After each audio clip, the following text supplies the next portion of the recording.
YSR Congress party అనుబంధ సంఘాలను ఏర్పాటు చేయడంతో పాటు కొకనూరు, వేలేరపాడు మండలాల్లోని మారుమూల గ్రామాల్లో ఉన్న కార్యకర్తలను సైతం మేమున్నామంటూ ఆ పార్టీ జిల్లా అధ్యక్షులు దోలం నాగేశ్వరరావు హామీనిచ్చారు. వైసీపీ అధికారంలో ఉన్నప్పుడు ముందు వరుసలో ఉండి, అధికారం లేనప్పుడు వెనక ఉండే వారికి కాకుండా నిజంగా పార్టీ కోసం పనిచేసే కార్యకర్తలు, నాయకులకు ఐడి కార్డులు మంజూరు చేయమని మన పార్టీ అధినేత వైఎస్ జగన్మోహన్ రెడ్డి ఆదేశించారని తెలిపారు.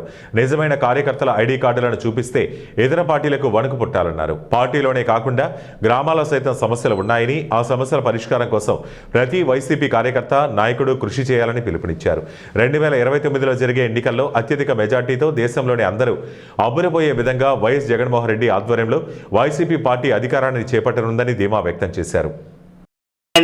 జరగవలసి ఉంది.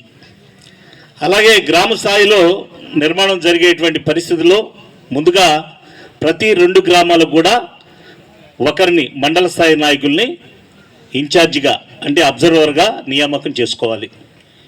గ్రామ పార్టీ కమిటీ మరియు అనుబంధ విభాగాల గ్రామ అనుబంధ కమిటీల విభాగాల్లో కూడా నియామకం పైన మరింత దృష్టి సారించి నియామకాలను పూర్తి చేయాలని మన జగనన్న మన పార్టీ అధ్యక్షుల వారి ఆదేశం.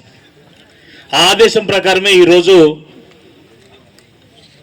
ఏలూరు జిల్లాలో మొట్టమొదటిసారిగా ఎక్కడా కూడా ఈ కార్యక్రమాలు జరపకుండా